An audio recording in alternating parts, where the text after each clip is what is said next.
a Mic, hosted by Billy O'Connor and Frank Pace.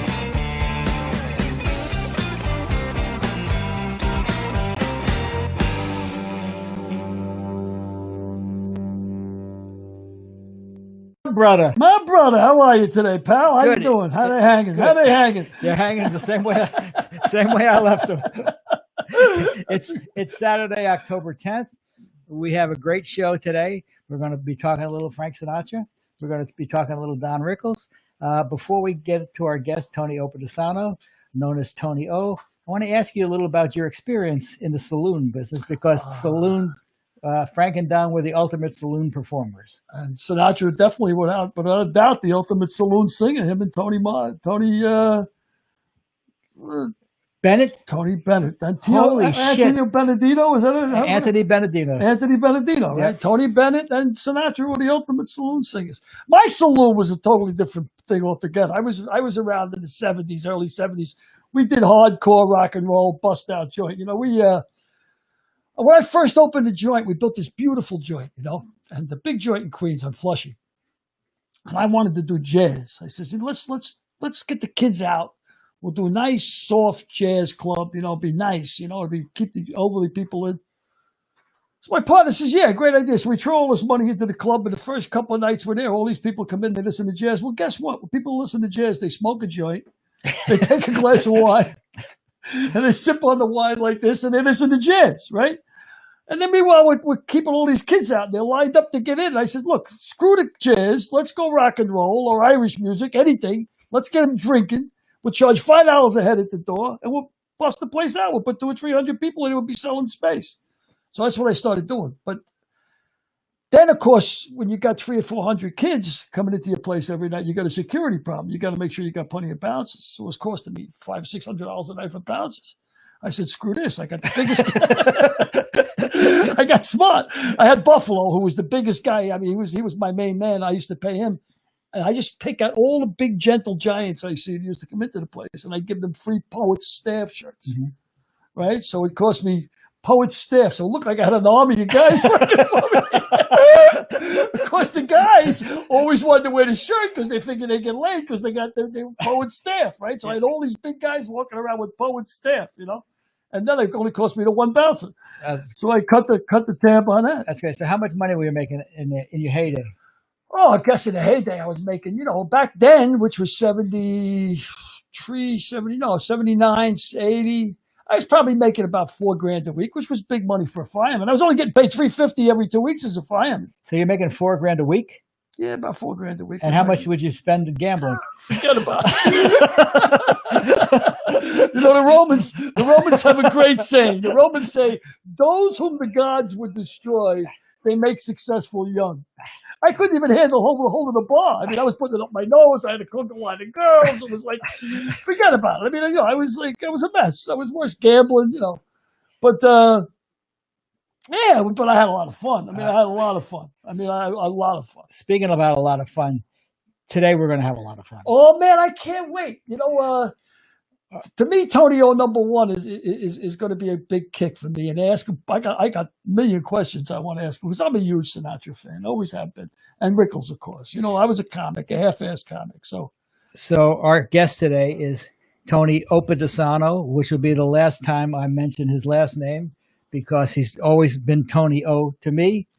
He was a Frank Sinatra confidant, road manager for Sinatra, road manager for Don Rickles, the author of a new book, Sinatra and Me, in the Wee Small Hours by Simon & Schuster, will be out in May 2021.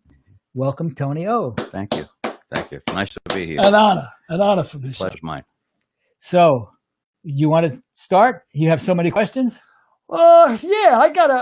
Well, you know, I'm as a writer. I mean, Pete Hamill wrote a great book about Sinatra. I mean, a great book. Why about Frank Sinatra. Matters. Yeah. Why Frank Sinatra Matters. Right. Yeah. Yeah. And you know, even in journalism school, there was everybody had to read. There was one article in Esquire magazine written about Sinatra, and it was called "Frank Sinatra Has a Cold." Yeah. And it's a classic magazine article. I encourage anybody out there who wants to know anything about Sinatra to read that article. It's just a great article. Yeah. But Hamill called him the poet laureate of loneliness, Sinatra. Knowing him individually, was he a lonely guy? I mean, he sang about loneliness. That was his thing, the wee small hours. Well, he hated the nighttime. I mean, he felt more vulnerable at night, and he didn't like to be alone. It came from when he was a kid, because he was an only child, and his father was a fireman, as well as owning a club, and his mother was a ward boss for the Democratic Party in Hoboken. She was also a midwife. Right. And he used to tell me, he says, if the phone would ring, he says, I knew one of them was leaving. And then when he'd come home from school, even, there was usually nobody home. And he would either go across the hall to this lady, Mrs. Goldberg, or his grandmother's, or he'd go to the club where his father, Marty O'Brien's. And Marty was a pretty good fighter, wasn't he? Yeah. Yeah. Matter of fact, when he started boxing as an amateur, he went by young Marty O'Brien. Yeah. And this is in Hoboken, I guess. Yeah. Back in Hoboken. Back in Hoboken. And Dolly was his mom, Yeah. right? Natalie, but she went by Dolly. Yeah. She was tough. She was tougher than both of them put together. Wow. Yeah, she was a character. I never had the good fortune of meeting her. The night I was supposed to meet her is actually the night that her plane went missing, and we found, Frank found out that she had passed it. They crashed into a mountain. Yeah, that broke him up, didn't it? He was a mama's boy, right? Oh yeah, well, absolutely. I think all Italians are to an extent, no? To an extent. Yeah, well, that's who the boss is. Everybody knows that. Yeah. Yeah. Yeah. It's, most Italian husbands say, I'm the boss, and I have my wife's permission to say that. Yeah, we had Joe Swick on, who was the director of My Big Fat Greek Wedding, and that's one of the lines in My Greek Wedding. He says, I'm the head of the family. And his wife says, but I'm the neck. I turn the head. So before we continue, in honor of the day. Yeah. Yeah, I got to reach The horse's head? Oh, now that's a lid. Oh, nice. Nice. Oh, I guess I can't. Now that's a lid.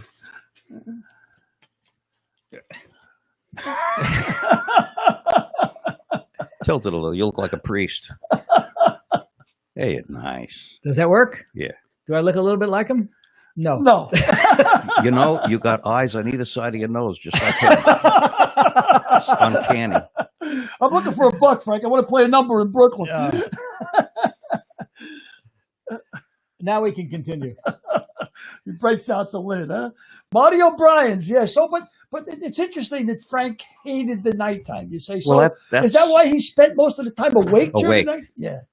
Yeah. Yeah. He always felt vulnerable at night because that's why, like, when he grew up and he was calling the shots as best as he could do, every night was almost like New Year's Eve. That's just the way he liked. He liked the roll. He liked the party. Yeah. And there's been so many comments throughout the years. I mean, I've watched 1 million documentaries about Sinatra. I mean, how many guys can you actually say? I mean, an icon. I mean, here's a guy who had a hit in the 30s, the number one hit in the 40s, the 50s, the 60s, the 70s.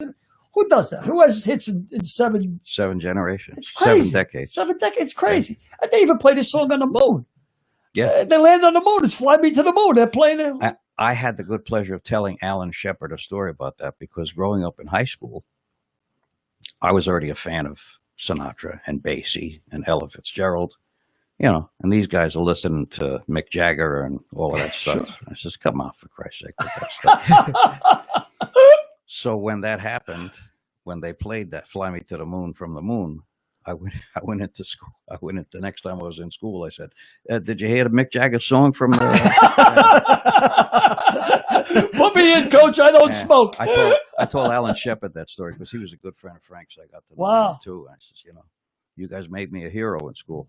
That's great. That's a great story. So where did you grow up, Tony? Brooklyn. I was born and raised in Brooklyn.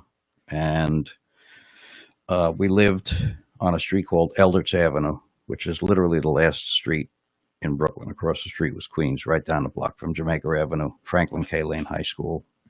And then, like most families, when I got out of 6th grade, I went to Catholic school with a buddy of mine, Antonio Iadanza.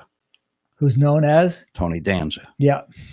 We went to school from kindergarten to like the 5th grade together. And then we moved to Franklin Square, Long Island, right next to Elmont. And I went to high school in Floral Park, Sewanaka High School. When I graduated from Sewanaka, then my father bought a house in Ronkonkoma. And then when I left to come to California, he moved to Mastic. And I used to tease with him. I says, Dad, you keep moving east, you're going to have a British accent soon. So when did you, you were playing Vegas in a lounge act?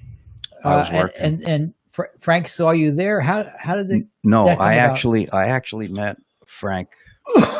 I'll back up a little bit. As I said, I became a fan of Sinatra's when I was 12, 13 years old. And he did a phenomenal live album called Sinatra at the Sands with Count Basie in 1965.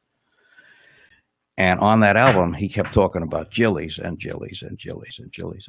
So when I got old enough to start playing clubs, which... You were a piano player. Back that piano, guitar, yeah. Back then you had to be 18 to work in a club, but I had a guy that made me, phony ID. They were checking library cards. So I was 17 and I had a license, because back then the only people that had a picture on the license is if you were a chauffeur. Right. And so I had a license that said I was 18. So I started playing clubs when I was 17.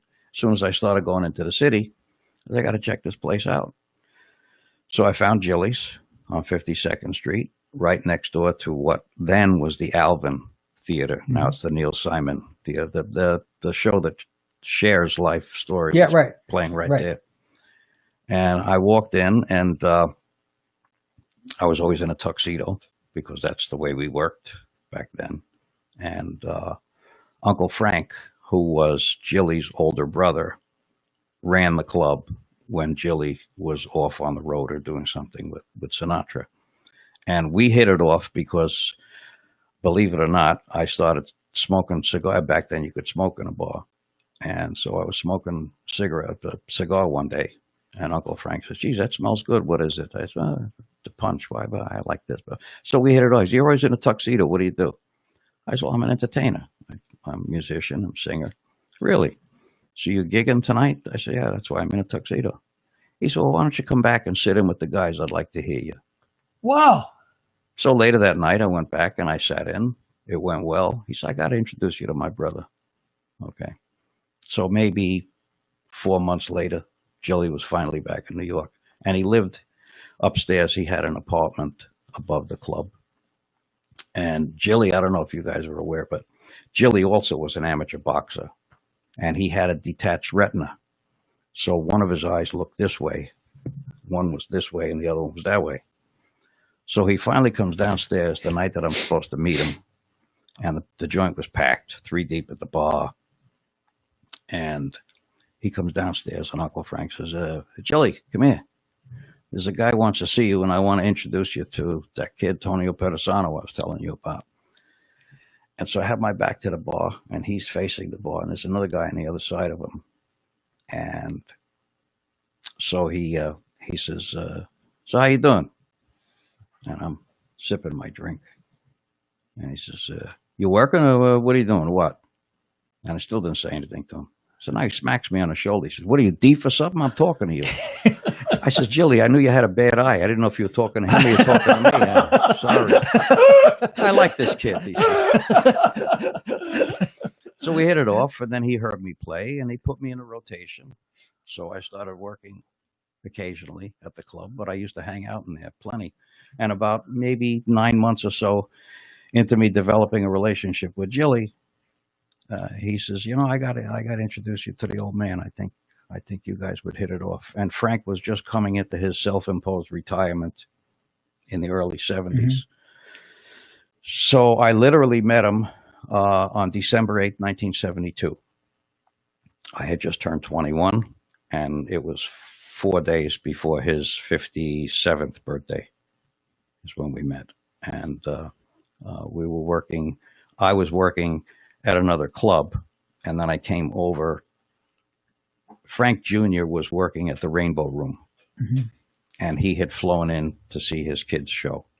And So I went, I got done early, and I went over to the Rainbow Room. And I had paid the guy in the afternoon to save me a seat. Well, when I walked in, he brings a table through. So much for being inconspicuous. I'm the only guy in the audience in a tuxedo. Well, he saved you a seat. No, Saved you the he table. saved me a seat, all right.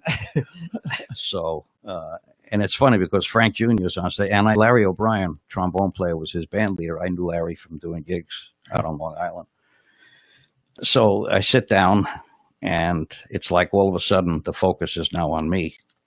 And I ordered a drink, and Frank Jr. starts to sing one of his dad's tunes, and the audience applauded wildly. And he says, "I'm glad that you reacted like that." He says, "Because you're closer to Frank Sinatra right now than you know." And he glanced over at his father, who was sitting just outside. Wow. And Frank gave him one of those looks. And he said, "No, ladies and gentlemen, this is Dad's tuxedo. I borrowed it." Yeah. So he got out That's the back door. That's how yeah. I got away with that one. And later that evening, as the show ended, they were sneaking out through the kitchen, and Jilly says, "I'll see you over at the joint." So I went back over to the club, and maybe an hour later, there's a ruckus, and The man himself. here he comes. And Now, for those in the audience, Chili's was, he was very close to Jilly as a friend, right? But Chili's he did most of his drinking, that and Toots Shor's? Toots Shor's, Danny's Hideaway. But Jilly's was the place where he would end up ultimately, no matter where else he was in the city. That's where he would end up, because Jilly befriended Frank when Frank's career was in the toilet. And Jilly was a man about town. And he was working at the Copa because of his friendship with the real owner. Jules Padell? No, Frank Costello. Oh, The real owner. The real owner. Frank Costello. The real owner. No, it's funny. I mean, when his career was in the toilet, loyalty, those guys kept him working. They kept him working in Chicago. They kept him working at the Fontainebleau in Florida until he, then when his career took off again. But he never forgot, and he kept working those places, even though they couldn't afford them, just to pay them back. I would guess that the Copa sort of was like Friday night was you brought your gumata, and Saturday night you brought your wife. Wives. That's right. It's the way it was, huh? That's the way it was. Yeah, but Sinatra, everything you read about Sinatra, of course, the legendary volatile Sinatra temper. But you don't hear enough about his generosity. Oh. I mean, the guy was, the stuff I'm reading about him, Lee J. Cobb. I put a lot of stuff in the book about that because he was very uncomfortable with that. He felt it's just the right thing to do. Always anonymous, yeah. Yeah. If I had a nickel for every time we'd go into a city and he'd read a story about someone that was down on their luck, and next thing I know, I'd be in a limousine with an envelope with 10 grand in cash. Tony, take care of that. Take care of that. Is your name so-and-so? Yes, this is for you. My God, who's this from? A friend. Things will get better. Amazing. Yeah. This is sort of like The Millionaire. I can't explain how it's happened, but it's sort of analogous to The Millionaire on TV, right? Kind of. An anonymous donor would give a guy $1 million and he'd change his life forever. He got very uncomfortable when people would say, Frank, I'll tell you a quick story about Harry Guardino, who was a good friend. And he did Harry a major solid. And so we were meeting up for dinner at Dominic's, a restaurant down in Rancho Mirage. And I says to Harry, I said, listen, don't lean too heavy on, he knows you appreciate what he did. That don't make him uncomfortable. Well, a couple of drinks into it, Harry couldn't help himself, and he kept saying, Frank, you don't know. Yeah, I know. Don't worry about it. But Frank. Well, ultimately, Frank said, all right, you know what? Enough about that crap. Harry said, what do you mean? He says, doing things for people makes me feel good, okay? So it had nothing to do with you. At the end of the day, I'm a selfish prick. It's all about me. He says, now what are we having for dinner? Yep. Unbelievable. That's the only way he could. But I read stories about Joe Louis, Sugar Ray Robertson, the people he took care of. Lee J. Cobb. I mean, he barely knew him. George Raft. I didn't know about Georgie Raft, yeah? Yeah. What people don't know about Joe Louis, the boxer, is that not only did he get him the gig as the greeter at Caesars, I'm telling stories that'll be in my book, but so what? People don't know that he made arrangements through like Cliff Perlman, the guys that were running Caesars, and he paid Joe's salary. Frank did. Oh, wow. So Caesars Wow. wasn't even paying him. He had his business manager, Sonny Golden, make classy. arrangements. So the check had Caesars on it, but it How classy was is Frank's that? money. Yeah, that's who he was. That's who he So was. when you started working with Frank in the mid '80s, how did that come about? Well, I gave up my performing career in the early 80s. I let my contracts play out. I was on the contract at Harrah's in Lake Tahoe. And I was doing some things at Caesars in Vegas where he was under contract. But the music business had changed completely. It went from the Great American Songbook and jazz and stuff like that to disco. And from disco it went to grunge, and from grunge it went to heavy metal. I recorded half an album with Nelson Riddle Wow. in the hopes of getting a recording contract, but in 1982 you couldn't give it away. Mm-hmm. And so I said, you know what? I don't want to end up being some 40-year-old man going bald, working in a lounge in Las Vegas with some broad with a tambourine. No. So I shifted my sights and started producing television and loosely managing people. And my affiliation with Jilly continued, as it did with Frank, from 1972 all the way through that period. I moved to California in 1976 with a trio because the industry in New York was just disappearing. The nightclubs were closing. I had the good fortune of working the Copacabana in the lounge, and a lot of really great Joe's Pier 52, Jimmy Weston's, and a lot of the great clubs. But one by one, Eddie Condon, they were all folding. Mm-hmm. Jilly sold the club himself years later. He sold it, and it folded in 1980. So I moved out here because I wanted to work Vegas. I wanted to work Tahoe, and I got lucky and landed those gigs. And but when the business changed, I said, "Nah, I love it too much to you know." Well, a good friend of mine says, in order to be successful at the highest level, you have to know your own capabilities and your own limitations. He said, I realized that he used a baseball analogy, I was never going to make it to the major leagues. At best, I would be a AAA player. Mm-hmm. And a AAA player I didn't want to be at 40. So at my 20s and 30s, I changed professions, and I just play on weekends as a hobby now. But that's a very astute thing that you did.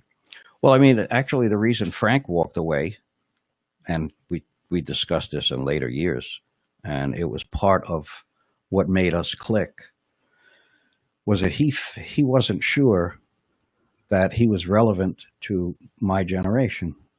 And so he figured, let me take a breather and figure things out. And between me bringing all my friends around who were in the industry, singers, musicians, thrilled in being in his company, that coupled with boatloads of mail, then he realized, well, maybe I still have something to offer. Yeah. And that's when he decided to come back out of retirement in a little over a year after I met him. So what does a manager do on the road? What would you do for Frank on a daily basis? It was more about just looking out for him, company, and negotiating deals that's all a part of it, obviously. But it wasn't very hard to be involved business-wise with Frank, because it's not like I had to make a lot of calls to see if they want to. Anybody ever hear of this guy? Yeah. I got this young kid that needs a break. Yeah. So, and it was just more about the camaraderie. Yeah. More about just being there, like with Jilly. Well, speaking of camaraderie, how'd you two guys get together? How'd you guys meet? Me? Yeah. How'd you two guys meet? Well, wasn't a hat, was it, Frank? No, it wasn't a hat, but a hat would have been a shortcut if I had known. Frankie the Hat. Frankie the Hat. Tony and I were working together. I met Tony on a show I did with Don Rickles called Daddy Dearest. And Tony was Don's road manager. At the same time, he was Frank's road manager. And we got to work together then. But the first time I talked to Tony, I was with Jane Milmore and Billy Van Zandt, who were the executive producers of the show. And they said, call Tony O in Vegas. He'll get you tickets to the show because I want you to see Don's act before you talk to him. So I said, well, what's his last name? She said, you won't need his last name. So just called Caesar's Palace or the Sands or wherever else they were playing and asked for Tonio. So I dutifully dialed Tonio, and then the receptionist doesn't know who he is.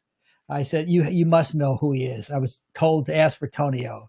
She said, I'm sorry, sir, I don't know who he is. I said, can I speak to your supervisor, sir? And so she put the supervisor on. She said, yes, sir, may I help you? I said, Tonio, please. Coming up, sir, in a second. And then Tonio came on the phone. And we ultimately got along terrifically. Till now. Hey, you can't have everything. Can't have everything. And we ultimately got to a point that we wanted to have Frank Sinatra on the show. So Tony and I had to work out the details for that. Derek, do you have Tonio's Frank Sinatra performance on Daddy Dearest? Well, I know I can talk until this thing is up, but I called you that morning and 16 times. 16 times. Is he up yet? What's he wearing? I can't imagine asking you, what's he is. wearing? So it's coming, I think. But I called Tony. We had to do a lot of negotiating. Okay, Frank, we're finished. This is Mr. Sinatra. You might have seen him. Hi, I'm Howard Stone. Saw you last night. You were wonderful. Just wonderful. Richard Lewis? Where's Richard? Richard? There's my line. You wore a tie for this bit? No, it has nothing to do with you, Frank. This is you're not even in this. You're just going to stand on the No side. shit. I I'm didn't just know going to that. throw the camera on you and hope to God that people remember who you are. Okay, Howard, tell him what you told me you were going to tell him. Change for another shot. No, Frank, you look perfect. You can wait, stay in your underwear. We don't care. Kid. Where are we? Okay, you're right here. Yeah. I won't. You do your line to the two. They'll walk into the shot. It becomes a three shot. You get a single of you. You'll do your line and then turn and we'll just walk out. Okay. Okay. We have a cue card Let's here. walk through it a little bit. Yeah, let's walk it. Okay. Okay, here we go. This is rehearsal. Please. Stay away from my wife. Okay. Rehearsal. Stand by. Can you see these two? Yes, I can. Okay. And background. Hey, now that's an attractive woman. No, not again. It can't hurt to talk to Hey, her. meathead. You better stay away from my wife.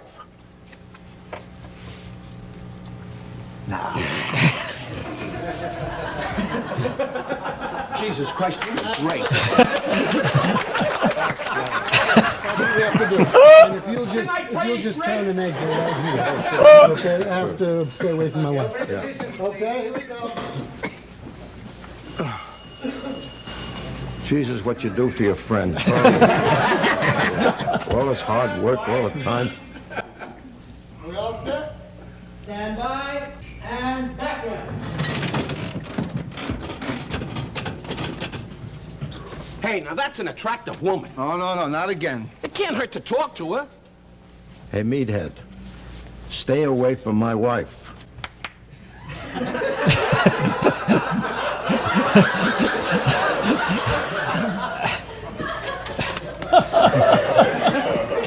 And clear. See you tomorrow. We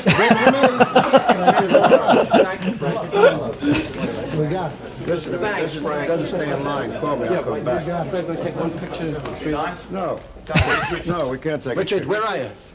He has got a bullet head. Get in the middle. Just get in the middle, Frank. You know, I would have put my jacket on. No, you look great. This is Okay. right. Well, let me see my jacket. This will go in Atlanta at the prison.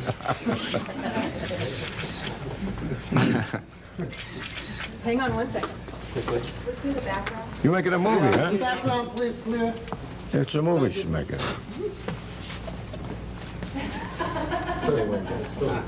I am ready. Well, yeah. I'd say shoot.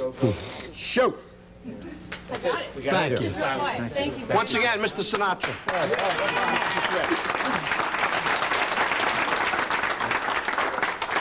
Do good. We'll be looking at it when you come in. Down to the with it. beach? You going to the beach? Okay, boss. You going to the beach now? I'm going to the beach now, yeah. Great. Enjoy. Give Some on them the beach, yeah. Right. This way, boy. Take I care. thought I could play one of the machines. Maybe And there was a younger Tony O, Much younger. right? It's a great outfit. Extorting- What a great outfit. Sorting him out. So, Tony, Yeah. I noticed in that take, your shirt is very similar to the shirt that Frank was wearing that day. Is that a coincidence? No. I did it on purpose for you today. I wore this. Why don't you tell me the story shirt. of that shirt? Well, Frank, as I told you before, all his clothes were custom made. And he actually designed this shirt. The only thing he changed between then and this very shirt is that he hated long sleeves and he hated short sleeves. Long sleeves, unless you're wearing French cuffs and you're dressed up, he hated folding them up because they'd always used to fall back. As you notice, he was futzing with it. So he came up with this idea of a 3/4 sleeve. And this is, Guys were always pushing him up in them days. yeah, Always. right, yeah. So, See, and man of many talents. He designed his shirt. And he was a photographer, right? Sinatra was a yeah, photographer. Life magazine hired him to shoot the Ali Frazier fight at Yeah. Madison Square Garden. I Yeah. can remember having that Yeah. on the Life cover of Ali and Frazier. Yeah, And I finally had the brains enough to save it. It's probably worth some money. a little bit, Yeah. a little bit. So you're also wearing shoes that were designed by Frank Sinatra Yeah, and that- worn by Frank Sinatra. Yeah, these are made from a mold of his foot. But the story behind this, we were in Gothenburg, Sweden, doing a show, and no one told the catering staff that once Frank left for the stage, he wasn't coming back to the dressing room. And in their undying efforts to please him, I hear them beginning to play his overture, and I said, Frank, it's time. So he puts on his slacks because he never wanted to get creases in his pants in it, and the jacket, and I open the door to walk out into this arena, and there's a 20-year-old kid standing there with a vat of chicken soup, and he's face to face with Sinatra, and he drops it, and it hits the floor, and the soup and the noodles splash all over his tuxedo, and the kid turned white as a sheet. I took out a couple of $100. I said, just get out of here. Closed the door. Vine, his dresser, she got another tuxedo, and as he's changing, I'm looking down, and the boots were ulcerating. It looked like, ostrich skin. I said, Frank, you can't wear those on stage. Oh, she doesn't have another pair of shoes. I said, well, I have Italian boots. They're not custom made. I said, but I think they'll fit you. He said, well, let me see. So I took one of my boots off, and he goes, oh, that fits good. Give me the other one. Okay, so now I walk him to this arena. I'm barefoot. And he's on stage wearing my boots. Fine. During the show, she's back there with a dryer trying to get his back to normal. We get on the jet to fly back to Germany, where we were based. We switch shoes again. 5 weeks later, I finally get back to my condo in Toluca Lake, and there's a big box there from Sinatra Enterprise. I said, what the hell is this? I just spent the last 5.5 weeks with him. I open it up, note from him. Thanks for the loaner. And he gave me 3 pairs of black and 3 pairs of brown of his custom-made boots. Man, he dotted all the I's, huh? He never missed a beat. He was that That's classy. the way it was. And I'm wondering, can you show me your right hand? Yeah, What's that pinky ring I see? that was his too. There's a story behind that.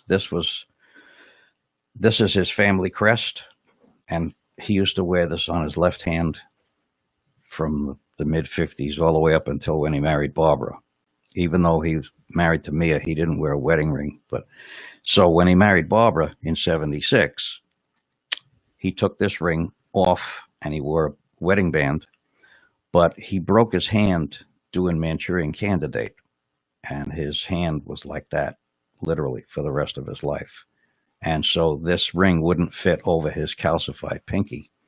So he had Bulgari make him a replica much larger, and he put this one away for safekeeping. And somewhere around 1994, we were down in the desert, as usual, and we were sitting out by the pool, and it was about 2 o'clock in the morning, sitting drinking Jack, and he was smoking his Camels, and he says, I got a favor I'd like for you to do me. Sure, okay. He says, I'll meet you in the theater. He had a freestanding theater on the property. So we go into the theater. He comes out of the house, and he's got this little valise, and he puts it on the table, and he says, this valise is full of things that I've been saving since the late 1930s, and it predates my relationship with Barbara. He says, and when the time is right, I want this stuff to go to my blood, to my children and Nancy Sr. He said, I don't want the stuff, the contents of this bag, to become a tug of war between Barbara and my kids. I said, okay, I'll take care of it. And he was taking it out item by item and describing what it was and how it came to be. Everything from a plastic kazoo that Nancy Jr. gave him when she was a little girl, to a diamond-studded watch, the map of Sicily, that he got from some businessmen in Chicago, to a gold medal from Golda Meir. Wow. For what he did for the state of Israel before they were recognized as a state of Israel. He helped get them a lot of money. That's a whole other story. So I said, fine, I'll take care of it. Don't worry about it. And he says, you know, you're like family to me. He says, and I want to prove that to you. I said, Frank, you know, no, please let me. And he takes out this little box and he says, here, this is for you. And I said, may I? I say, yeah. I open it up and it's this. He says, you know, that's the original. He says, because, you know, I broke my hand. I said, yeah, you and Henry Silva got in that karate fight. Yeah. Right. Yeah. Wow. So I suppose I could tell the rest of the story. Yes, please. Oh, please do. Tell a great story. So he started getting emotional. And I'm thinking, Maron, okay, if he starts to lose it, I'm going to lose it. It's not going to be pretty. So I said, can I? He says, yeah, it's yours. I took the ring out of the box. And I said, so let me get this right. This was on your hand through Lauren Bacall, Julia Prowse, Victoria Principal, Mia Farrow, and this whole litany of names. And he says, yeah, why? And I went, he says, you crazy bastard. I said, hey, I made you laugh.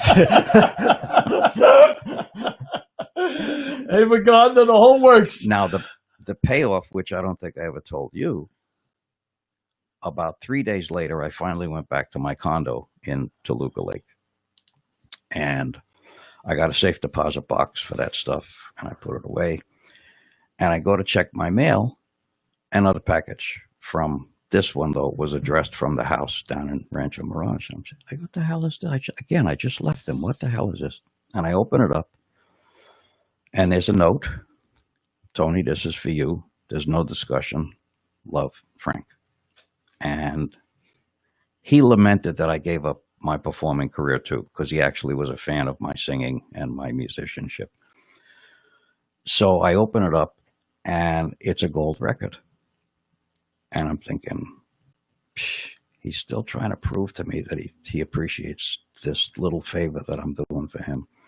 And when I looked closer, not only is it a gold record, it's his gold record of My Way. Wow. Okay. Knowing that I would never be able to earn one of my own, he sent me one of his. Wow. Okay. Wow. So I pick up the phone, and I call a private line at the house in the desert, and Vine picks up the phone. It was like 3 PM. And I said, is the gorilla up? She says, yeah, he's having his breakfast. Why? I said, tell him I'm on the phone. I need to talk with him. So she pulls the phone away from her ear, and she says, Mr. S, yeah, Tony O's on the phone. He wants to talk to you. And I hear Frank chuckling, and then he says, pardon my language, tell him to read the fucking note again. And he wouldn't talk. He wouldn't come to the phone. What a guy. He didn't even want to hear it. No. Oh, well, thanks. What? Can you tell me your favorite Sinatra song? Probably his, which was Laura. Really? Really? Laura. Because I was going to ask you what was his. Laura. Yeah. Wow. And Nancy with the laughing face, that was about his daughter, right? That was about his daughter. And what people don't know is that Phil Silvers is the guy that wrote the lyric to that. Phil Silvers, Bilko. Bilko wrote that. One of my favorite all-time shows. By the way, Derek, Bilko was a famous actor in the 50s. Phil Silvers was. Phil Silvers. Sergeant Bilko was a show about a con man. I loved it. I loved it because he was a con man. It was the man best. after your own heart. Oh, I loved him. Well, he and Phil Silvers had quite a history in World War II because Frank could not go into the service because he had a punctured eardrum. He actually did a bunch of USO tour shows that very few people know about. And he and Phil Silvers, they palled up to do that. They used to go to the store and buy the ugliest neckties you'd ever seen and throw them out to the servicemen.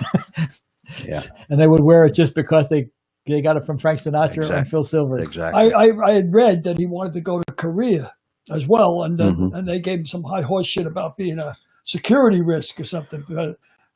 Well, he got into a little bit of a beef because they kept wanting him to play the Officers Club. He said, I'm not here to entertain them. I'm here to entertain the rank and file guys. If that's what you have me doing, I'm not going to do anymore. And naturally, they backed off. Naturally. Do you have any idea what Don's favorite Sinatra song was? That's a damn good question. Probably New York, New York. Is that right? I would think. I've got you under my skin has always been mine. That was always that arrangement is you're an artist. I mean, so I mean that to me always blew me away. Yeah. So let's talk about Don. Both of you guys are friends with Don. I mean, I want to hear something about Don. Why don't you tell me your favorite Don story? Well, I met Don. I was under contract at Harrah's in Lake Tahoe, and he, as he liked to say, was working the big room.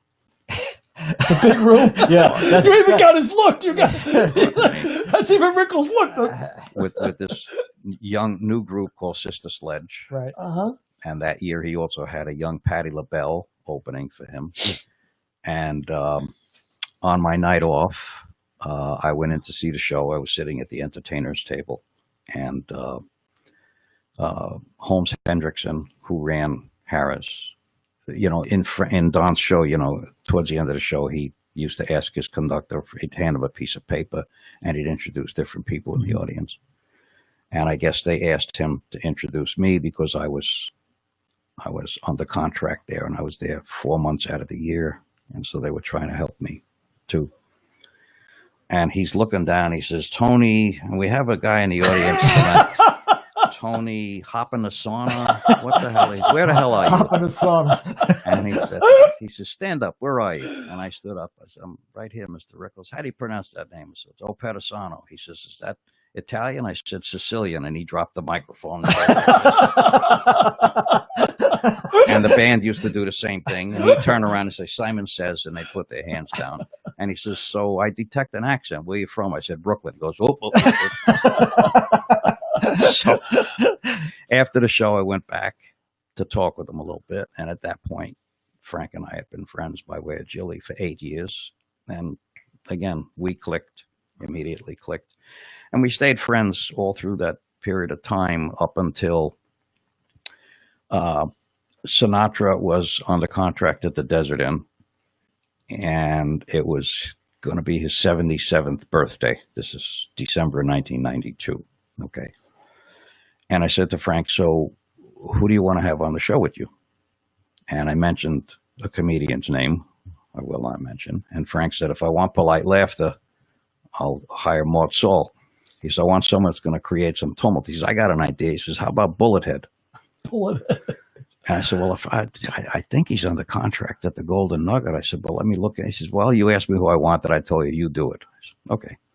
So got in touch with the people over at the Nugget because Steve Wynn was looking to close the showroom because when Frank left the Nugget and went to the DI, one by one, all the other performers left and went to the DI. And so conversation was had with Steve Wynn. It would be cheaper for you, instead of keeping the room open for the next 9 months so Don can play out his next 3 engagements, why don't you buy him out of the deal? And the deal was made. He's like, okay, what do I do next? I called Burton Cohen, who was the head of the Desert Inn, and I said, listen, Frank wants to have Rickles we were able to get him out of his deal at the Nugget. What do you say you sign him here? And he says, yeah, we'd love to have him as part of the family here at the Desert Inn. How much does he make per show? And I added $5,000 on top of what he was getting to the Nugget. And he says, yeah, we could handle that. That's okay. He says, so we'll use that as a premiere and an announcement engagement that Don is now part of the Desert Inn family. So now I call Rickles. His manager, Joe Scandori, had just passed away. He had no manager at all, Don. And I said, listen, I want to talk to you about something. Yeah, well, what? I said, well, Frank wants to have you on the show with him for his 77th birthday. They're making a big deal. All the magazine shows are flying in from Los Angeles and blah, blah, blah. He says, yeah, but I'm under contract at the Nugget. I says, well, not if you don't want to be. What do you mean? I said, how about if you get 75 cents on a dollar not to play there anymore? They're going to buy you out. You're kidding? No. And then what? I said, well, the Desert Inn wants to put you on over there to be part of the family. Really? I said, yeah. How's it feel to make $5,000 a show more than you were making at the Nugget? Jesus Christ. Oh my That's God. great. Oh. So that's how it started. And about a month after we did that engagement, he calls me up and he says, listen, I know Frank comes first. And I said, no, Frank, first, second, and third. And he laughed. He says, so how would you feel about working with me too? I said, I'm flattered. I'm thrilled. I'm honored. You know, and at the time I was doing some things with Elliot Wiseman. And because as long as Frank was working, I wasn't going to go on the road with Don. And so Elliot's son used to go, and I'd take care of everything by phone, and then Elliot's kid would go on the road. And he's now managing Joe Bonamassa. That's how it started. Wow. With me and Don. So you were his manager, pretty much became his manager. You did his booking. Technically, I was his road manager. Eventually, I became his full-time manager. I can hear him saying, Jesus Christ. Jesus Christ. Jesus Christ. Yeah. My favorite Don story was when we were in Atlantic City. It's going back to him introducing people. And I was with Rod Carew, so I called Tony to get some tickets. And I've told the story before. But I called Tony to get some tickets. He said, sure, come on over. So at the end of the show, Don gets the note, and he says, ladies and gentlemen, we are thrilled to have an American hero here tonight. Baseball Hall of Famer, 3,000 hits, 7 batting titles. I'm proud to have our guest, Mr. Rod Carew. Rod, please stand up. And Rod stands up. He takes a hero's wave. He's adulated. And he said, and he's here with Frank Pace, who's a fag from the FBI. Now, that doesn't mean anything at all. Those words mean nothing. That's Don. But everybody laughs That's to this Don. day. The delivery. It don't matter what he's saying. So I'll tell you, one of my favorite things that went on when I've got 100 of them, but the last year or so of Frank's performing life, I was able to put Don on the show, sharing the bill with him, although Don would only do like a half hour instead of an hour and 20 minutes. And so we left Palm Springs and we flew to St. Louis. We opened the Kiel Center in St. Louis. Right after the show, back on the jet, fly to Chicago in anticipation of opening the United Center in Chicago. And so we check into the Ambassador East Hotel, where Frank liked to stay, and we're downstairs in the pump room having dinner. And it looked like, again, it looked like the Last Supper, okay? And I'm on one side of Frank, and Barbara Sinatra's on the other side, and across the table is Rickles and Barbara Rickles, and then people on either side of the table. And so Frank orders a minute steak, and the waiter brings him a minute steak with a side dish with some French fries, and he brings him a brand new bottle of ketchup. And so Frank opens the ketchup, and nothing's coming out. So I said, Frank, if you stick the knife in it, I got this, Tony. So now he slams the bottle on the table like this. Still nothing's coming out. Now he's hitting the end of the bottle like this. Everyone at the table is beginning to look at him. And so very casually, he takes the bottle and he throws it over his shoulder, and it hits the wall behind him, and the ketchup is running down. And now everyone at the table is thinking, oh, shit, he's in a pissed off mood. And I nudged Don onto the table, and I went like this, and Don says, Frank, yeah, what? He says, can you pass the ketchup? Never missed a beat. That's huh? him. That's Rickles, huh? Right there. Nope. I heard that that Rickles had met Sinatra because of his mother. Rickles' mother's name was Edna, is that right? Etta. Etta. Etta went to And Dolly. Etta went to Dolly and Yeah. said, "My kid is playing out in Vegas." Yeah. And he said, "Would you stop by?" And She went to the Fontainebleau. Frank was Miami. working and Dolly was there, and she went up, can you help my boy? And you got it, Etta. And he and Jilly went into a club called Murray Franklin's, which was in Miami, which is where Don was working, a little tiny joint, maybe seated 100 people, like he used to say in Rockin' Chairs. He says that was their gimmick. He says, and one night, out of the blue, in walks Sinatra with Jilly and all his rocket scientist friends, Vito Bombats, and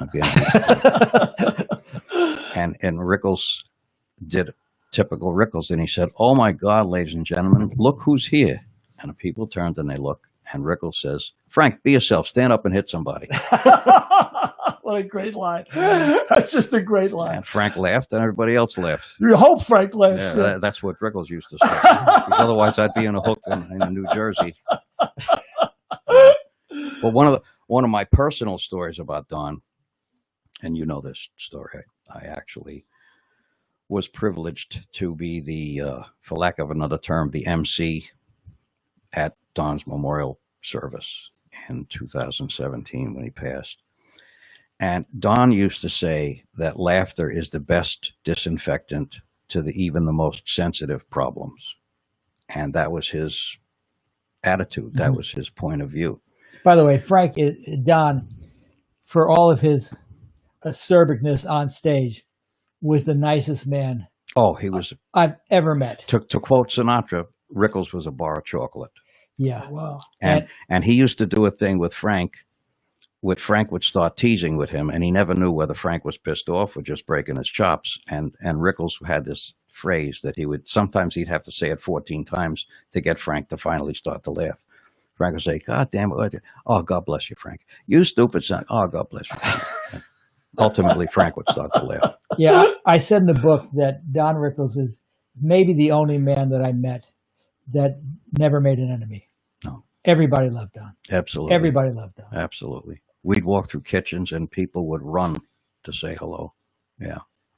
And of course, to be insulted by him was an honor. Well, that was an honor. An honor, sure. As a matter of fact, when we did the tribute to Don at the Apollo,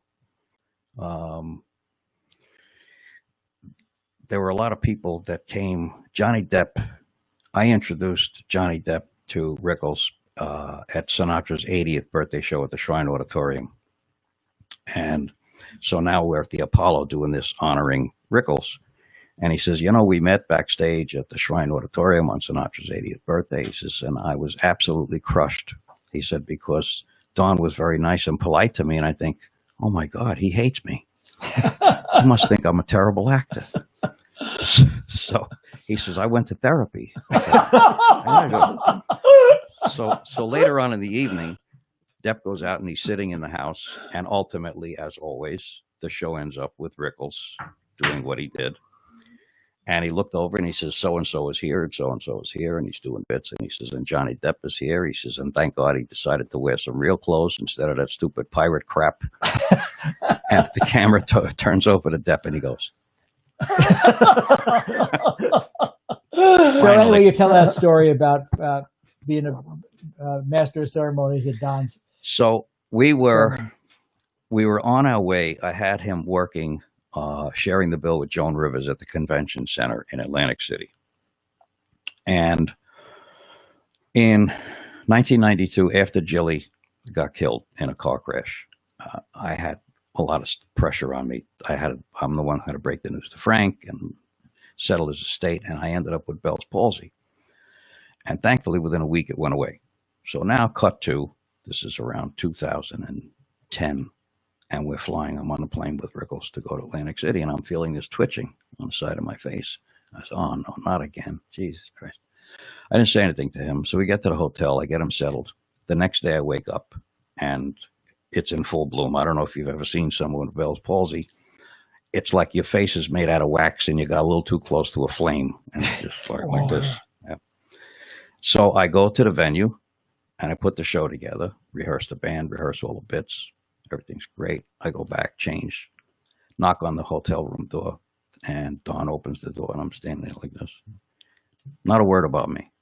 How's the band? How's the house? How's the dressing room? Blah, blah, blah. Great. Okay. We go over, we do the show. Fantastic. Now we're in the dressing room after the show having some booze, Joan Rivers and some casino executives. And about 15 minutes into this, Rickles says, well, I guess it falls to me to address the elephant in the room. So people are going, oh, geez, what's it going to do to Tony? Jesus Christ. He says, you know, Tony, you're in a room full of people who love, admire, and respect you. He says, however, we took a vote and the results are unanimous, and I guess it falls to me to tell you that we who all love and respect you feel that you're too short to play the lead in Phantom of the Opera. You're right. Humor diffuses any Rickles. situation. But it does. It diffuses any situation, doesn't it? Absolutely. No matter how bad it is. Doesn't, you know, I can listen to you talk forever. I mean, not so much because of the stories, which are great, but the way you tell the stories. Oh, thank you. Yeah, you really could. You could spill the yarn, man. Appreciate that. Really good stuff. I mean, I could listen to it forever. I heard Bogart's death affected Sinatra a lot too. When Bogey died, they were close. They were close. As a matter of fact, he had a hand in actually helping Humphrey Frank. Bogart. He was an actor of some note. He was a rapper, Derek. He was a rapper. Why did you say it? No, that's okay. So anyway, No, he actually had a hand in coaching Frank on men's haberdashery and style and how to dress and all of that stuff. Frank looked up to him. He looked up to him a lot. And then he had also, you know, he looked up to Lauren Bacall, or Lauren Bacala, as he used to Lauren say. Bacala. well, Bogart was a man's man. Absolutely. I could see why Frank would look up to him growing up as Frank did. Mm-hmm. Yeah, He sure. would be one of those people Class. that class and put him on a pedestal. When Frank was on an even pedestal with him, the stuff that goes on in your formative years stays with you for the rest of your life. Sure. You know, I watched the documentary on Sinatra. It's on, I think, well, your show is going to be on Amazon as well, right? Yeah, the one I did, I got a call from a Can guy. you hold that up for us? I got a call from this guy, Simon Napier Bell, who's a respected documentarian in London, in the UK. He's also a rock and roll manager. And he said, listen, I want to do a documentary celebrating Sinatra's 100th birthday. He says, but I don't have a big budget, and I was wondering if maybe you could help me. And he says, and I also would like to have you on camera for a little bit. Well, along with Alice Cooper and Sir Tim Rice, I'm on camera like 35% of the time. It's very, very flattering. And I'm named as one of the producers on it. It was on Netflix for about 3 years. And recently, it's now on Amazon Prime. So it's going to be on Amazon now. Our viewers Amazon can Prime. check it out on Amazon Prime. What's the name of it? It's called Sinatra to be Frank. Be Frank. Yeah. Sinatra to be Sinatra Frank. at 100. Well, I had watched the documentary on Sinatra, you know, to prepare myself for the interview with you, of course. And one of the things that kind of shocked me was that everybody who's read The Godfather is under the impression that From Here to Eternity came back because the mob got him the part because of the horse's head and all that. Mm. And in the documentary, it said that Ava Gardner pretty much was responsible for him getting that bit. Here's the deal with that, and that's what part of the catalyst to get me to write the book. Nancy Sinatra Sr. started hitting me over the head to write a book way back in 1993. She said, you know, you guys are joined at the hip. You've been friends for so long, and then especially, you know, with Jilly, it was like the three of you, and you know stuff about Frank that a lot of people don't know. And ultimately, he and I would have talks about this and that and the things in his career, and he would tell me the true story behind some of the things that had been romanticized and perpetuated. And I said, well, Frank, why didn't you ever tell the true story about how that came to be? He says, hey, I learned the hard way. He says, I had to pick my battles with the press. He says, I could just picture me trying to explain something like me getting out of my deal with Tommy Dorsey, how it actually happened. And the reporter saying, yeah, Frank, nice try. He said, so I said, yeah, but Frank, the truth is the truth. He says, hey, you feel that passionate about it? You fix it. I said, I will. So, okay. The Tommy Dorsey thing, of course, it was rumored that it was the mob that got him out of the. It was lawyers, right? It was an absolute financial deal. He was bought out of it. The big bands was beginning to wane, and they offered him the equivalent of what would have been $750,000 in cash in today's world. Wow. Yeah. So there's no. But it was that story is not sexy. As the mob, exactly, but see, got me out. Frank was really drowning because he was paying 33% of every nickel he got after he got out of the contract. He was paying that to Dorsey. He was paying another 10% to the attorney that drew up the agreement.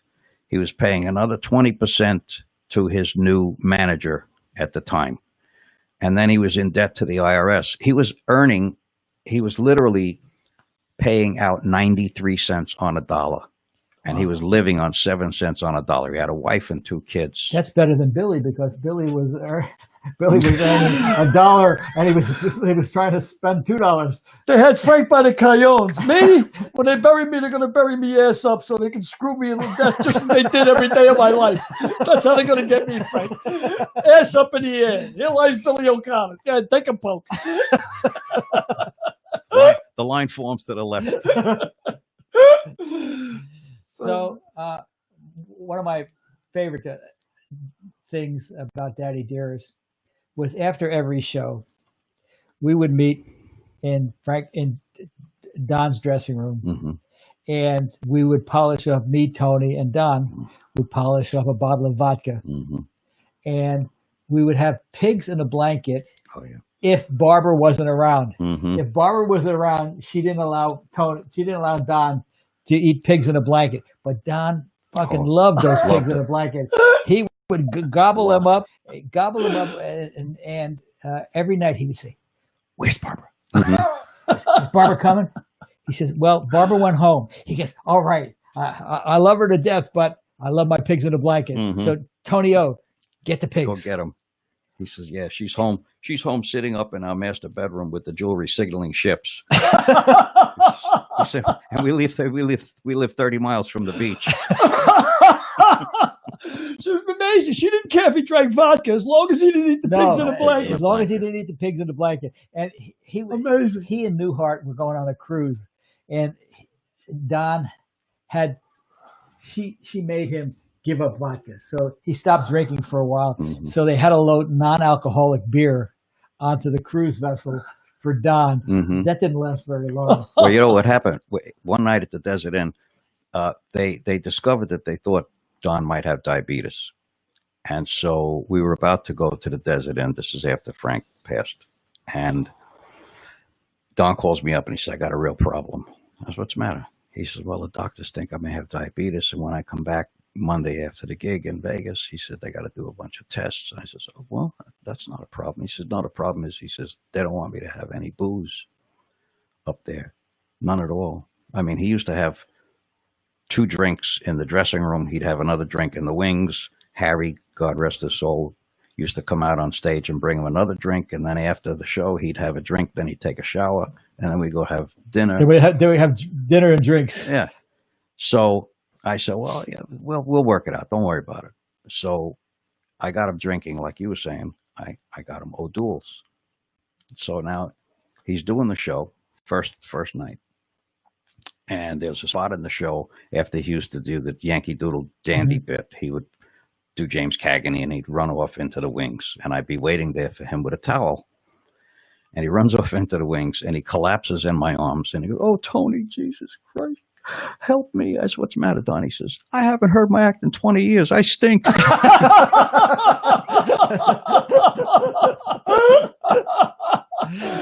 pretty funny. That's a great line. That's pretty funny. So Sinatra was a well-known drinker of Jack Daniels, but not quite as well-known as we may have affected, because I think Tony was doctoring his drinks, weren't you?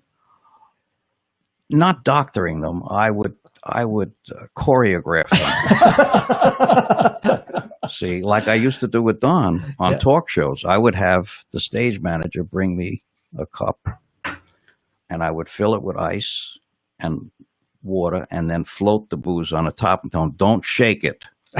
So the first thing you taste is booze. After that, it mixes together. You can't tell that it's watered down. So that's what I used to do with Frank's drink on the stage. I used to put it in the piano. Same thing. I would all water and Jack on the top. So the first thing he would taste was Jack. And ironically enough, Jackie Gleason is the guy that got him to start drinking Jack Daniels, believe it or not. That's the kind of drinks that Billy would serve at his bar too. He would float a little booze on top of water and ice. Plenty of ice. That's one of the tricks in the bar business, just like McDonald's. And they learned it from McDonald's. The smaller the cubes, the more ice cubes you can get into the glass, the less booze you got to pour. You pour an ounce of booze into the old ice cubes that we used to get from the tray, it disappears. It looks like this. Sure. Everybody's going to bitch. I need give me a shot, but you take the ice cubes that they have in McDonald's. The ice machine costs you more than the booze. I mean, the idea was to get the small ice cubes. Well, the first time I went to the house in the desert, Frank went behind the bar, and he puts 2 buckets on the bar with ice, and he's holding the Jack Daniels, and he says, I know you drink Jack. How do you take it? And I said, on the rocks. He says, were you trying to be a hero or something? I said, what? He says, try it with a little water. He says, it tastes better. He says, and you could get where you're going without getting hurt along the way. Hey, we could drink that stuff. We would drink. We killed a bottle of booze. We killed a whole bottle of Jack the night that Bill Clinton was elected. Yeah. We started drinking. We opened a brand new bottle at 9 o'clock, and by 2 o'clock in the morning, I was opening another one. Well, Don says that the proudest moment of his life was when Frank invited him to Ronald Reagan's inaugural. And he said that was the proudest moment of life because then Don roasted Reagan. Well, he thought he was kidding. Don was on vacation in Hawaii with Barbara, and Frank called him. And he said, listen, I know you're on vacation, but I need you to pack your bags, you and Barbara, and come to Washington. He says, why? He says, because I want you to do the Reagan inaugural gala with me. So Don thought he was teasing, so he hung up. And Frank called him the next day. He says, so did you make your plans? He said, well, what plans? He said, I told you, you got to come to Washington. Yeah, but Frank, how do they feel about that? And he says, well, I already had that discussion. And what happened was when he told them that he wanted to have Rickles on the show, oh, no. We can't do that. Frank says, hey, you don't have Rickles, you don't have me. Oh, well, what's he going to do? He says, whatever he wants. Mm-hmm. And the rest is history. Pretty much whatever he wanted. Yeah. That was a great show. And that was a 180 for Sinatra. I mean, because Reagan was a close friend. Is that why he went he was a lifelong Democrat? And he remained a lifelong Democrat. He said, but, sometimes the best man for the job may not be in your party. He says you got to vote for the best man for the job. I mean, here's another quick story. He helped Reagan become the governor of California, he and Dean Martin, okay? And so they were campaigning and they were doing a fundraiser at a big venue in Sacramento. And Reagan is sitting in the front row and Dean is on stage with Frank. And Dean says, Pally, do you think if he becomes the governor, he might give me a little present?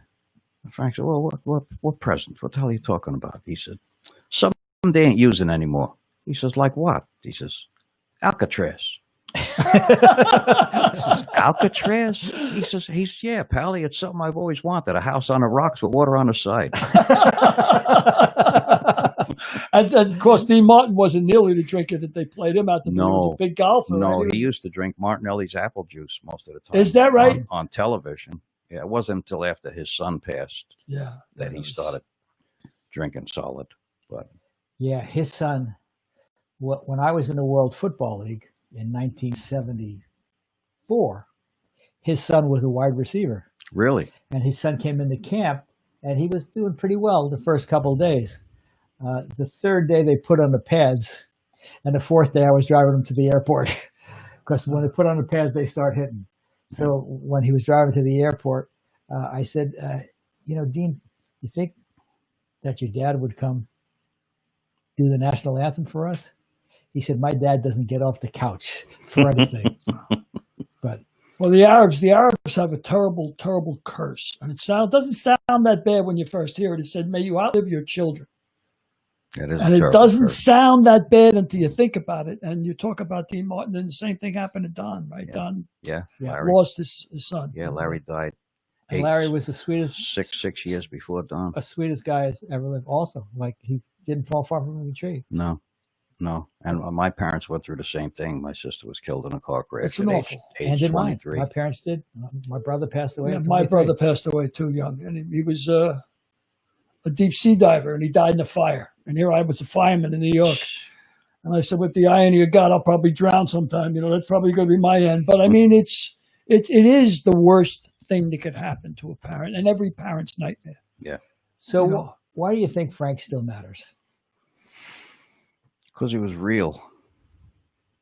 He How was so? real, and he patterned how he performed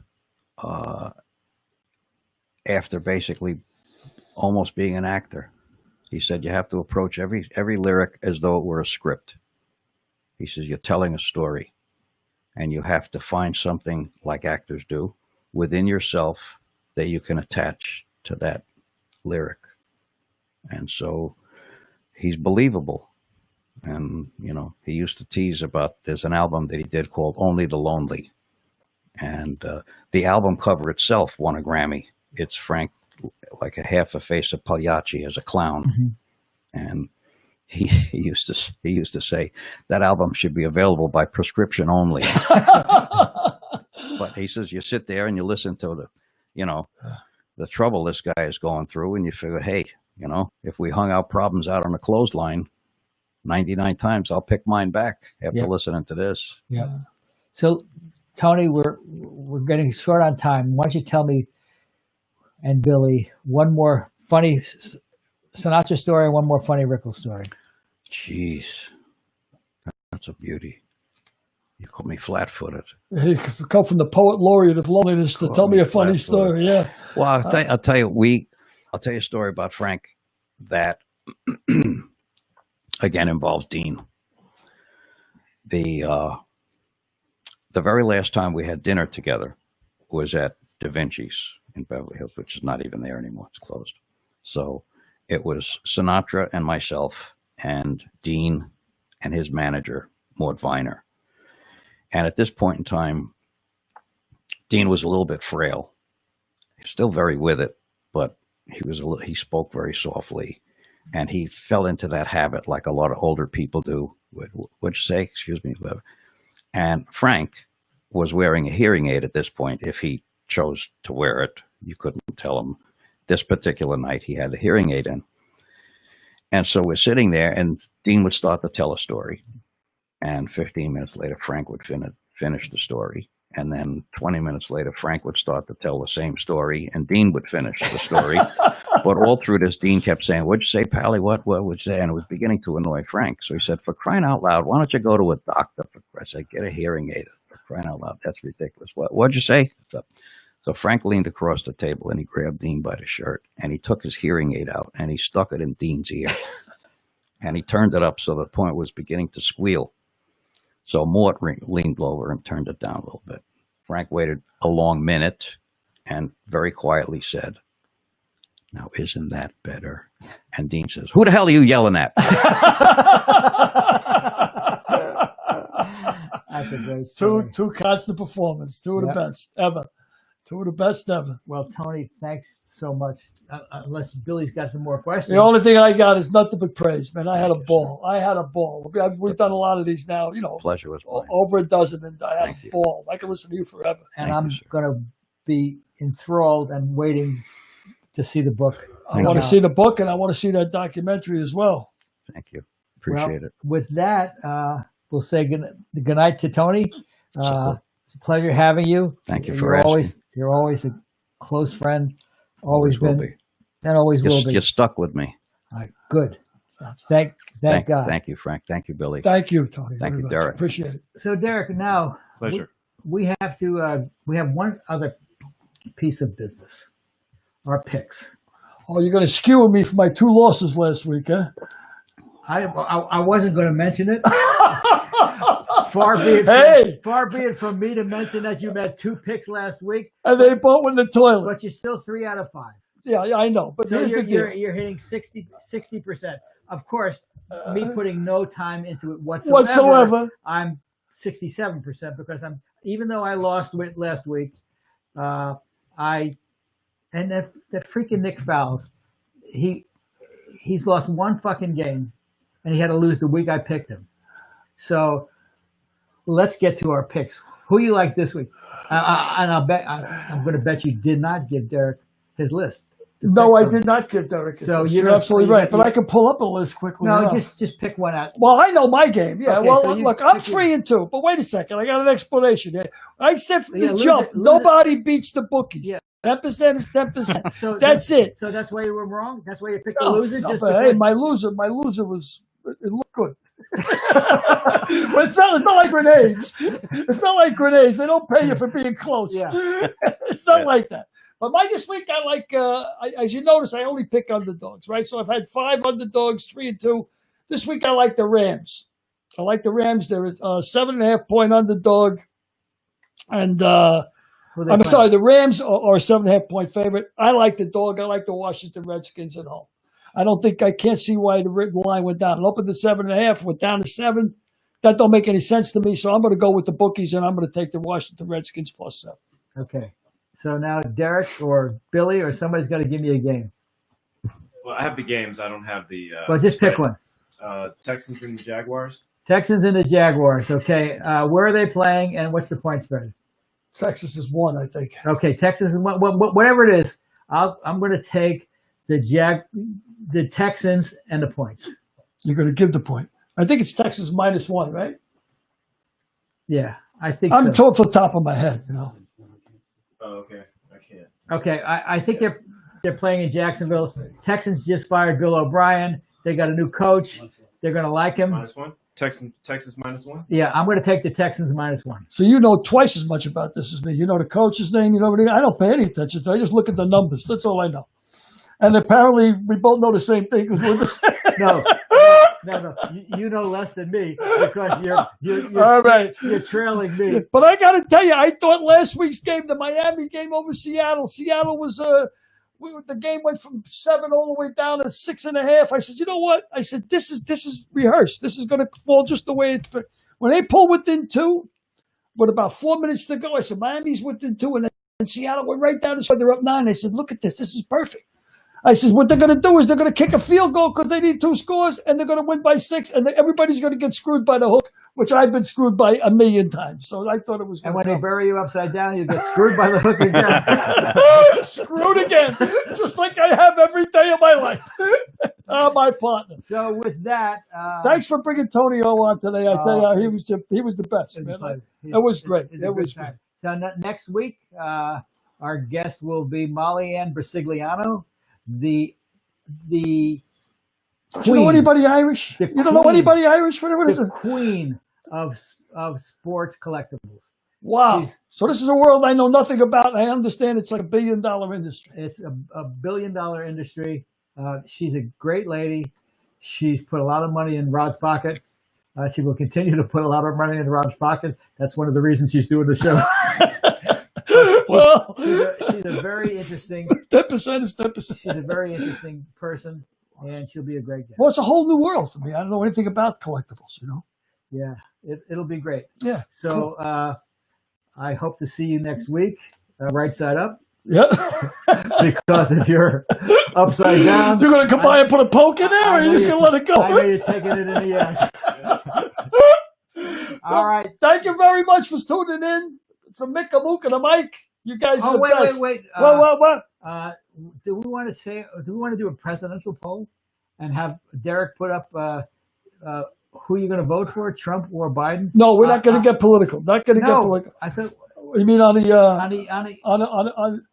webpage? Oh, on the webpage, you put yes or no underneath. Yeah, or but no comments. Yeah, I'll put up a poll on Facebook.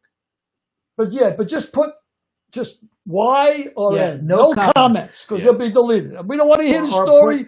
Just say who you're going to vote for. Or put Trump or Biden. That's it. That's T or B. That's it. Just We Pick don't want to one hear box. why. We don't want to know your We don't story. care. We don't care. We don't want to hear. We don't want to hear none of that. Just T or B. That's the end of the ball game.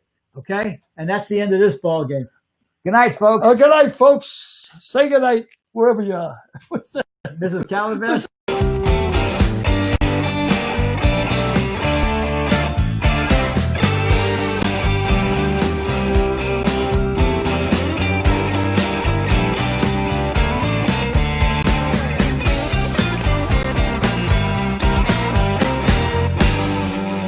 We'll see you next week.